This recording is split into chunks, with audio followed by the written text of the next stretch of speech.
কেমন আছেন সবাই? আশা করি ভালো আছেন। আজকে আমাদের প্রথম রিভিউটা হবে প্রথম আলো নিয়ে, দ্বিতীয়টা বণিক বার্তা রাতের মধ্যে পেয়ে যাবেন আপনারা। দেখেন, আজকে হচ্ছে 23 জুন 2024, 9 আষাঢ়, 16 জিলহজ।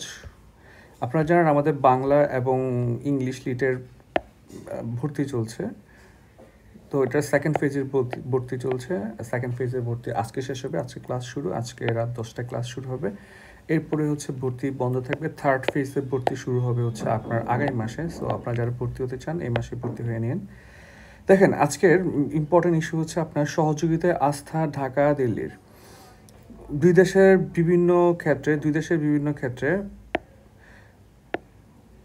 সহযোগিতা বিস্তারের 10টি সমঝোতা স্মারক সহ এর মধ্যে 7টি নতুন এবং 3টে হচ্ছে নবায়ন। দেখেন, বাংলাদেশের অভ্যন্তরে তিস্তার পানিপ্রবাহ বাড়ানো, নদীটির সংরক্ষণ ও ব্যবস্থাপনা ভারতের সাহায্যের হাত বাড়াতে চায়। গতকাল শনিবার প্রধানমন্ত্রী শেখ হাসিনার সঙ্গে ভারতের প্রধানমন্ত্রী নরেন্দ্র মোদীর দ্বিপাক্ষিক বৈঠকে এ বিষয়ে প্রথম আনুষ্ঠানিক আলোচনা হয়, যদিও কোনো ডিল আসে নাই। ভারতও এক্ষেত্রে যথাযথ সহযোগিতা দিতে আগ্রহী। বাংলাদেশও স্বাগত জানিয়েছে দ্বিপাক্ষিক বৈঠকে। প্রধানমন্ত্রী মোদী নিজে তার ভাষণে এ প্রসঙ্গে বলেন, এ নিয়ে আলোচনার জন্য শিগগিরই একটি কারিগরি দল বাংলাদেশে যাবে। এইগুলো হচ্ছে খুব ভগ কথাবার্তা, কারণ হচ্ছে এগুলো হয় না। তিস্তা নিয়ে কিন্তু ইস্যুটা হচ্ছে আপনার মুক্তিযুদ্ধের পরপর থেকে। এরপরে হচ্ছে আপনার 82-3 এর দিকে একটা আপনার চুক্তি হইলো, পরে 2007-এর দিকে একটা চুক্তি হইলো। এগুলো কিন্তু পরে ভারত মানে নাই। এখানেও কিন্তু জাস্ট মানে যাবে, আসবে, হবে, এটাই হচ্ছে মানে ল্যান্ডিং করার জন্য কথাবার্তাগুলো বলা হয়। তিস্তা নদী সংরক্ষণ এবং ব্যবস্থাপনা আগ্রহী ভারত। যদি আমাদের তিস্তা মহাপরিকল্পনা হয়ে যাচ্ছে, সেটা লাগবে না। বাংলাদেশের জন্য মেডিকেল ভিসা চালু করবে।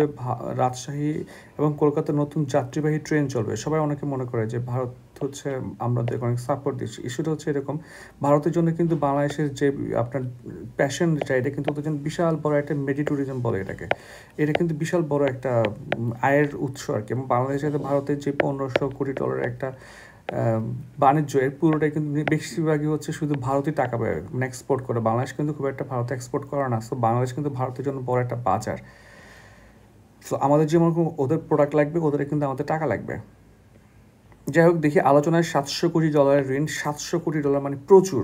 দেখেন, প্রধানমন্ত্রী শেখ হাসিনা চীনের রাষ্ট্রীয় সফরে যাচ্ছেন। জুলাইয়ের দ্বিতীয় সপ্তাহে 10টি সমঝোতা স্মারক সইয়ের প্রস্তুতি ভারতের সমান।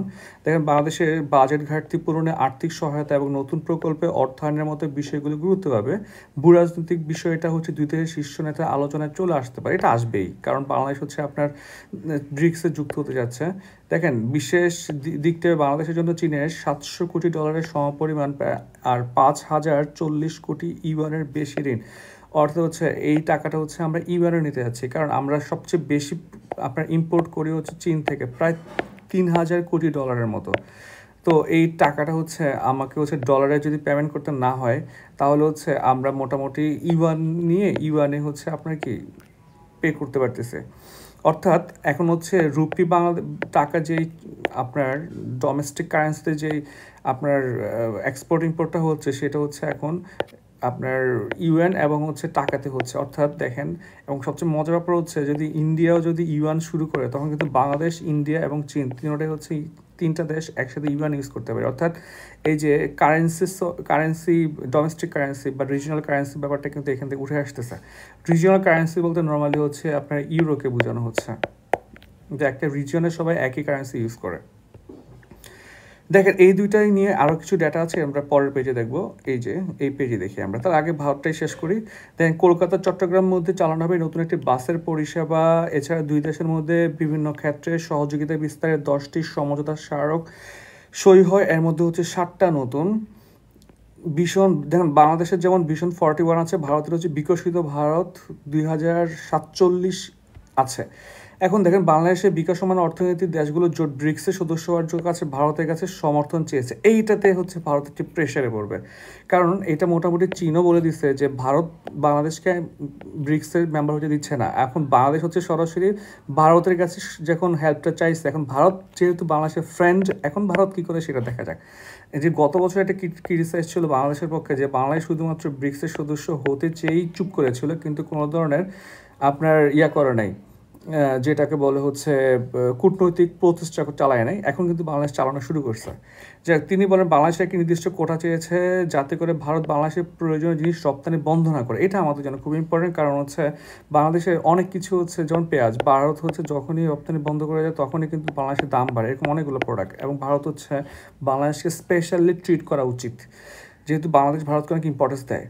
দেন ভারতের পররাষ্ট্র সচিব বিনয় কোয়াত্রা গণমাধ্যমকে জানিয়েছেন ভারত এই বিষয়ে, মানে সীমান্ত হত্যার বিষয়ে খুবই সচেতন থাকে। সীমান্ত হত্যা কখনো কাম্য নয়, সতর্কতারও শেষ নেই। তবু কখনো কখনো এমন পরিস্থিতি হয় বিএসএফ এমনভাবে আক্রান্ত হয় গুলি না চালিয়ে উপায় থাকে না। এটা পুরো ফাউল একটা কথা। এটার পরবর্তীতে হচ্ছে কি হয় নাই, কোনো চুক্তি হয় না। দেখেন যে আক্রান্ত বিএসএফ এমনভাবে আক্রান্ত হয় যেন গুলি না চেয়ে উপায় থাকে না, মানে এমন হচ্ছে ওদেরকে হচ্ছে আপনার বন্দুক নিয়ে আক্রমণ করতেছে। বাংলাদেশকে এটা হয়, বাংলাদেশের বেশিরভাগ গরিব মানুষগুলো হচ্ছে হয়তো ভারতের দিকে যায় বা সীমান্তে থাকে, সীমান্ত থেকে টেনে নিয়ে যায়। বিএসএফ আক্রান্ত কীভাবে হবে? দে আর আর্মড, বাংলাদেশে তো গুলিও করে না।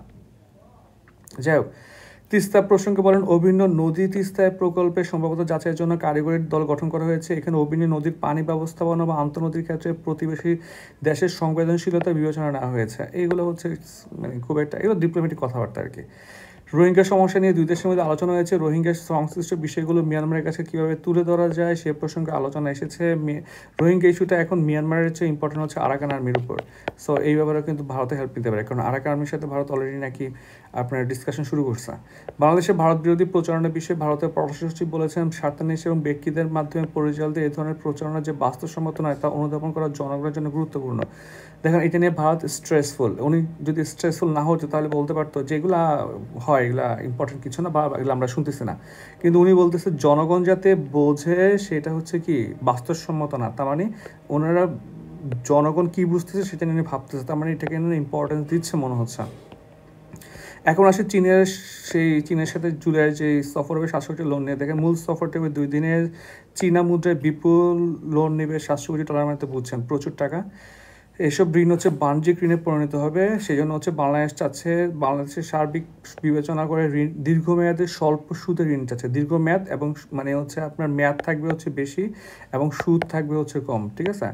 যেমন ধরুন হচ্ছে এখানে তেমন কিছু নাই। আর শেষ পর্যন্ত চীন বাণিজ্য সহায়তা এবং বাজেট সহায়তা নামে দুই পক্ষের ঋণ দেওয়ার ব্যাপারে সম্মত হয়েছে। 2026 সালের পরে হচ্ছে আপনার শুল্ক সুবিধা, যেমন চীন বাংলাদেশে 98% পণ্যের উপরে শুল্ক সুবিধা দিলেও চীনের রপ্তানি পারবে না ভাই। চীন তো সবই প্রডিউস করে, চীনে আমি রপ্তানি কী করবো? এখন চীন হচ্ছে 100% পণ্যেও যদি আমাকে শুল্ক দিয়ে দেয়, শুল্ক ফ্রি করে দেয়, আমার লাভ নাই। স্থানীয় মুদ্রা লেনদেন, এটা হচ্ছে 46-এর জন্য খুবই ইম্পর্টেন্ট, কিন্তু এখানে কিছু নেই। এটা হচ্ছে আমার ইয়াটা দেখে নেবেন, 45-এর নোটটা দেখে নেবেন, ভিডিওটা হচ্ছে এখানে ইন্টারন্যাশনাল রিজন পার্টে আসা। আসেন আমরা পরে দেখি শিক্ষাবর্ষের 6 মাসেও ঠিক হয়নি মূল্যায়ন কাঠামো। এটা একটা অদ্ভুত ব্যাপার।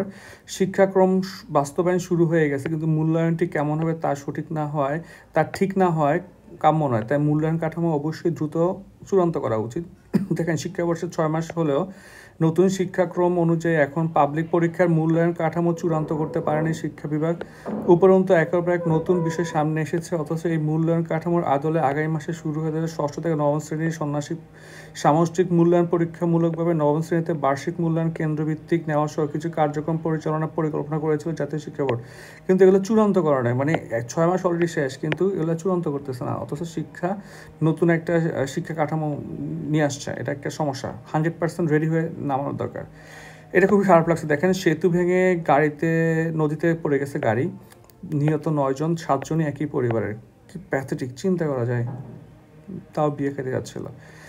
আইন আদালত কেন পরিবেশ দূষণ থামাতে পারছেন? দেখেন এগুলো পরীক্ষা সরাসরি আসবে না, এগুলো নিয়ে বই প্রচুর ভালো ডেটা আছে, এখানে ডেটাও কিছু নাই, এমনি কথাবার্তা লিখছে, বই থেকে পড়ে নিন। এটা থমকে গেছে তেঁতুলতলা সুপার কুইনের গতি লাগবে না আমাদের। সেনাবাহিনী প্রধানের বিদায়ী দরবার অনুষ্ঠিত, আসামিরা এখনও গ্রেপ্তার হয় নাই। এগুলো আসলে দেখেন তাইওয়ানের স্বাধীনতা চাইলে মৃত্যুদণ্ড, চীনের আদেশ জারি। তাইওয়ানের স্বাধীনতা চেষ্টার জন্য যারা নেতৃত্ব দিবেন, ভূমিকা রাখবেন, তাদের জন্য মৃত্যুদণ্ডের বিধান রাখা হয়েছে। তাইওয়ানের স্বাধীনতার পক্ষে যারা ওকালতি করবেন তাদের যাবজ্জীবন পর্যন্ত কারাদণ্ড হবে। শুক্রবার থেকে এই আদেশ কার্যকর করা হয়েছে। মূলত তাইওয়ানকে হচ্ছে চীন নিজের মনে করে আর কি। হ্যাঁ, এখানে তেমন কিছু নাই। এরপর দেখি আমরা লেবাননকে আরেকটি গাজা মানাবেন না গুতারেস। এটা আসলে মানে দেখেন এটা একটা পয়েন্টটা বলি, ইসরায়েলকে যুদ্ধ করা লাগবে। এখন গাজা অফ করার জন্য আপনার হচ্ছে গাজা যুদ্ধ অফ করার জন্য সিজফায়ারের জন্য প্রচুর প্রেশার আছে। তো গাজা যুদ্ধ হচ্ছে চালানোর জন্য আরেকটা ইস্যু হচ্ছে যে গাজাকে যারা সাপোর্ট দিচ্ছে লাইক লেবাননের, ওদের সাথে হচ্ছে যুদ্ধ লাগাই দিবে। এখন গাজার সাথে সিজফায়ার করে লেবাননের সাথে যুদ্ধ করলে গাজা চুপ করে থাকতে পারবে না, কারণ এখন গাজার পক্ষে লেবানন কাজ করতেছে বা হিজবুল্লাহরা কাজ করতেছে।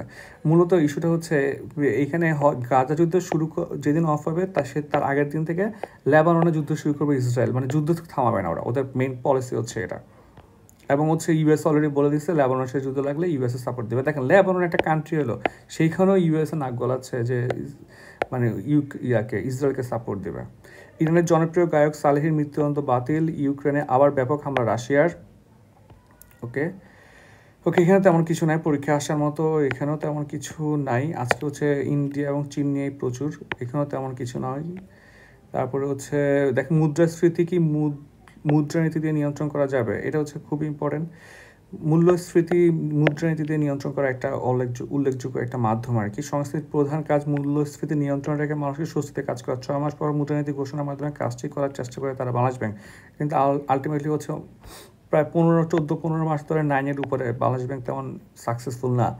বর্তমান পরিস্থিতিতে সুদের হার বাজার ভিত্তিক রেখেই মূল্যস্ফীতি কমানোর চেষ্টা করে যেতে হবে। ডলার সংকট অনেকটা কমে এসেছে, কোনো অবস্থাতে আর টাকা ছাপানোর দিকে যাওয়া যাবে না, বাট টাকা ছাপাবে, কারণ হচ্ছে আমাদের বাজেটে টাকা ছাপানো বা যে ঋণ নেওয়ার কথা বলা হচ্ছে সেটা আসলে বা টাকা ছাপানোরই একটা প্রয়োজন আর কি, বা আমাকে সিচুয়েশন ক্রিয়েট হয়ে গেছে। দেখেন 50 কোটি ডলার দিচ্ছে বিশ্বব্যাংক, এই সহায়তা বাংলাদেশকে প্রয়োজনীয় সংস্কারমূলক এবং প্রবৃদ্ধি ধরে রাখতে এবং জলবায়ু পরিবর্তনের সংকট মোকাবেলায় সহায়তা করবে। এখন দেখেন বাজেট সহায়তা হচ্ছে, বাজেট সহায়তার পাশাপাশি জলবায়ু পরিবর্তন মোকাবেলার জন্য টেকসই প্রবৃদ্ধি অর্জন 40 কোটি ডলার ঋণ অনুমোদন করতে দেশটি। দেখেন ঋণ অনুমোদন করার ডোনেশন তার মধ্যে পার্থক্য আছে, আমাদের লাগবে ডোনেশন, ঠিক আছে, ঋণ না। এখন দেখেন এবার 50 কোটি মার্কিন ডলারের ঋণ সহায়তা মিলেছে, যা বর্তমান টাকা ধরে হচ্ছে প্রায় 5,850 কোটি টাকা। এখন দেখেন মানে এমনভাবে লিখছে মনে হচ্ছে গিফট করতেছে। এরপরে হচ্ছে এখানে পরীক্ষা আসার মতো তেমন কিছু নাই, বিনোদনের তেমন কিছু নাই। খেলার কথা কি বলবো রে ভাই, কি বলবো, শেষ পারে দেখি খুব একটা কিছু নাই। উত্তরাঞ্চলে বৃষ্টি থাকবে, অন্যত্র কমতে পারে। তারপর ওমরাহ ভিসা হবে 24 ঘন্টায়। এই হচ্ছে আজকের প্রথম আলো। সবাইকে অসংখ্য ধন্যবাদ।